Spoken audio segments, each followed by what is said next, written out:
वो एक ऐसा वक्त जब कुछ भी नहीं था, ना जमीन, ना आसमान, ना हवा, ना पानी, बस एक अनंत अंधेरा। और उस अंधेरे के बीच एक ऐसी खामोशी जो किसी बड़ा तूफान आने से पहले होती है। किसी को नहीं पता था कि इस खाली शून्य में एक दिन एक ऐसी चीज पैदा होगी जिसे हम घर कहते हैं, अर्थ। यूनिवर्स एक पीसफुल जगह नहीं था, यहाँ सब कुछ वायलेंट था। जहां तक नजर जाती वहां बिखरा हुआ डस्ट, बर्निंग गैसेस और जायंट क्लाउड्स, ये सब मिलकर एक मैसिव नेब्यूला बनाते थे। इसी नेब्यूला के एक कोने में एक साइलेंट स्टोरी बिगिन हो रही थी। ये स्टोरी एक जायंट मॉलिक्यूलर क्लाउड से शुरू होती है। इस क्लाउड के अंदर हाइड्रोजन, हीलियम, आयरन, सिलिकॉन सब कुछ प्रेजेंट था, लेकिन सब कुछ स्टैटिक था, कुछ मूव नहीं कर रहा था। हर पार्टिकल बस खामोशी में तैरा कर रहा था। लेकिन स्पेस में खामोशी कभी परमानेंट नहीं रहती। कहीं बहुत दूर एक सुपरनोवा ब्लास्ट हुआ। ये एक डाइंग स्टार का अंतिम रोर था। ब्लास्ट इतना शक्तिशाली था कि करोड़ों किलोमीटर दूर तक शॉकवेव फैल गई, और यही शॉकवेव ने हमारे नेबुला को हिट किया। नेबुला का बैलेंस बिगड़ गया, पार्टिकल्स गिरने लगे, क्लाउड कोलैप्स होने लगा, और ग्रेविटी, जो हमेशा से एक इनविजिबल स्कल्प्टर रही है, अब अपना काम शुरू कर चुकी थी। नेबुला जैसे ही कोलैप्स हुआ, वो स्पिन करना स्टार्ट हो गया, धीरे धीरे फास्ट, फिर और फास्ट। ये रोटेशन इतना पावरफुल था कि मैटर फ्लैट डिस्क की शेप लेने लगा। इस डिस्क के सेंटर में एक bright hot burning ball born हो रही थी। ये था आवर सन का बर्थ मोमेंट। जब सूरज फॉर्म हो रहा था, तब उसके आसपास का मटेरियल, रॉक्स, डस्ट, गैसेस, सब एक डांस की तरह रोटेट कर रहा था। कुछ पार्टिकल्स चिपकने लगे, छोटी छोटी ग्रेन्स कोलाइड होती, क्लस्टर्स बनाती, फिर बोल्डर बनते, फिर किलोमीटर लॉन्ग रॉक बॉडीज। ये पूरे प्रोसेस को हम कहते हैं डस्ट टू प्लैनेटेसिमल्स जर्नी। लेकिन ये जर्नी कोई स्मूथ फ्लो नहीं थी। ये एक वायलेंट बैटलफील्ड थी। हर छोटा रॉक किसी और रॉक से टकरा रहा था। कुछ कोलिजन से बॉडीज बनती,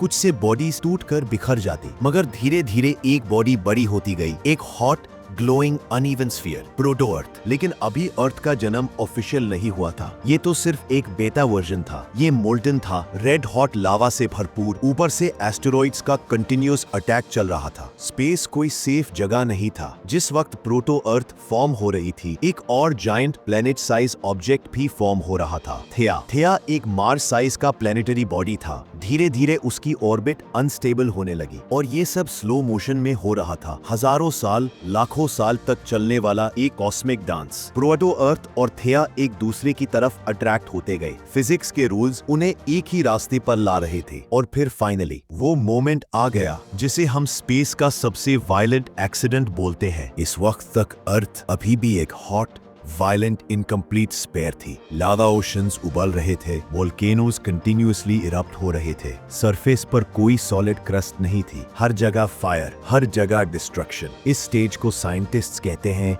हार्डियन एरा, जिसका मतलब ही होता है हेल लाइक। अर्थ लिटरली एक हेल थी। लीकिंग लावा, एक्सप्लोडिंग वोल्केनोज, फॉलिंग मीटियर्स। ऐसा लगता था जैसे प्लेनेट अपने जन्म के खिलाफ प्रोटेस्ट कर रहा हो। लेकिन इस वायलेंट प्लेनेट के अंदर एक साइलेंट मिरेकल चल रहा था। ये प्लेनेट हेवी मेटल्स को नीचे कोर में सेटल कर रहा था। आयरन, निकल, सब ग्रेविटी की वजह से सेंटर की तरफ मूव हो रहे थे। इस प्रोसेस से अर्थ के अंदर एक मोल्टन आयरन कोर फॉर्म हुआ, और ये कोर ही एक दिन हमारे प्लेनेट को मैग्नेटिक शील्ड देने वाला था। मगर अभी के समय अर्थ एक टिकिंग टाइम बॉम्ब जैसी थी। और फिर स्पेस के डार्कनेस में से एक जायंट शैडो दिखाई दी, थिया। थिया स्लो नहीं थी, वो एक साइलेंट किस्म का किलर थी जो मिलियन किलोमीटर पर आवर की स्पीड से अर्थ की तरफ आ रही थी। और अर्थ, एक हेल्पलेस हॉट प्लैनेट, अपने ऑर्बिट में कुछ नहीं कर सकती थी। स्पेस में कोई मर्सी नहीं होती, यहाँ बस लॉज होते हैं, और उन लॉज के हिसाब से थिया और अर्थ की तकरार फिक्स थी। कोलिजन का वक्त आ चुका था। ये एक सिंपल इम्पैक्ट नहीं होने वाला था। ये वो मोमेंट था जिसमें अर्थ या तो बनेगी या तबाह हो जाएगी। स्पेस साइंटिस्ट कहते हैं, इफ थिया hit earth just a little differently,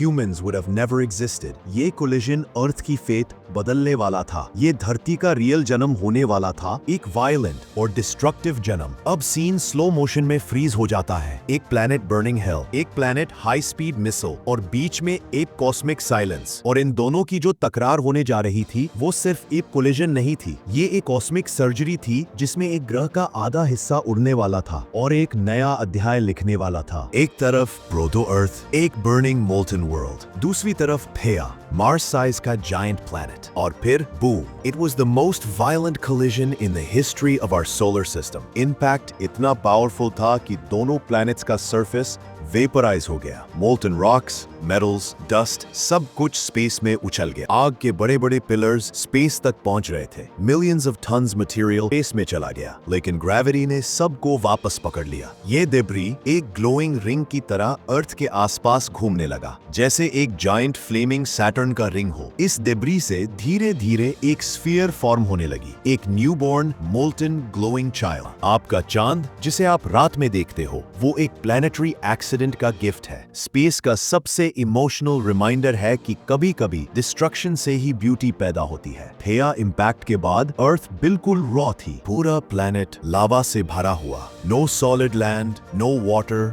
no sky. हर तरफ toxic gases, carbon dioxide, sulphur dioxide, methane. But slowly, very slowly, earth cool होने लगी। कूलिंग का प्रोसेस लाखों साल तक चलता रहा। वॉल्केनोज कंटिन्यूअसली इरप्ट होते रहे, लेक्स ऑफ लावा उबलते रहे। एटमॉस्फेयर डेंस होता गया, जैसे अर्थ खुद को एक शील्ड दे रही हो। अर्थ का आयरन कोर भी सॉलिडिफाई होने लगा, और जैसे ही कोर ने रोटेशन पकड़ी, अर्थ ने अपना मैग्नेटिक फील्ड क्रिएट किया। ये मैग्नेटिक फील्ड एक इनविजिबल शील्ड था, जो आज भी हमारे प्लैनेट को सोलर रेडिएशन से बचाता है। टाइम बढ़ता गया, जब सरफेस थोड़ा स्टेबल हुआ, टेम्परेचर्स गिरने लगे, क्लाउड्स फॉर्म होने लगे, और फिर एक दिन पहली बार स्काई ने अपने लिए बारिश चूज की। लेकिन ये बारिश सिंपल बारिश नहीं थी। ये 4000 इयर्स की बारिश नहीं, ये लाखों साल तक चलने वाली बारिश थी। क्लाउड्स कंटिन्यूअसली पूर करते रहे, चाहे डे हो या नाइट, बारिश रुकती ही नहीं थी। लावा ओशंस धीरे धीरे कूल हुए और बड़ा सा ओशन बॉर्न हुआ। आप इमेजिन करो, पहली बार अर्थ ने एक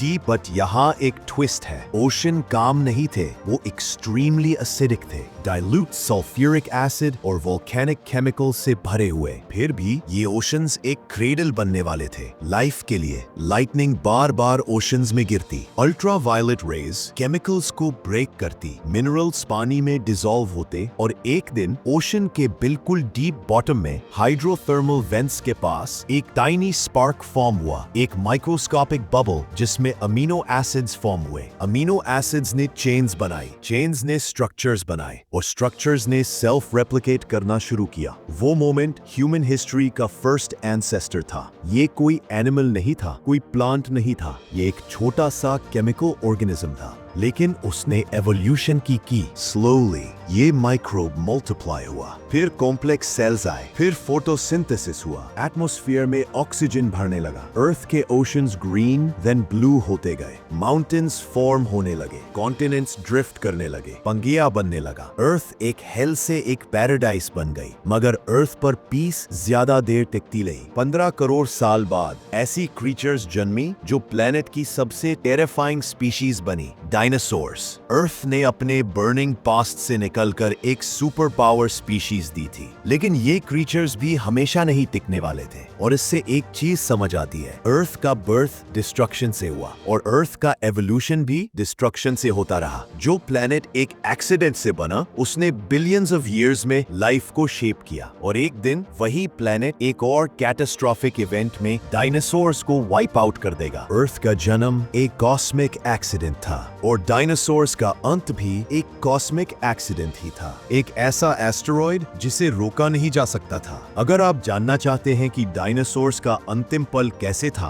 तो हमारी नेक्स्ट डॉक्यूमेंट्री जरूर देखिए। चैनल को सब्सक्राइब करें ताकि आप मिस ना करें डायनासोर्स का अंत कैसे हुआ, क्योंकि इस यूनिवर्स में हर कहानी का एक बर्थ होता है और एक अंत भी।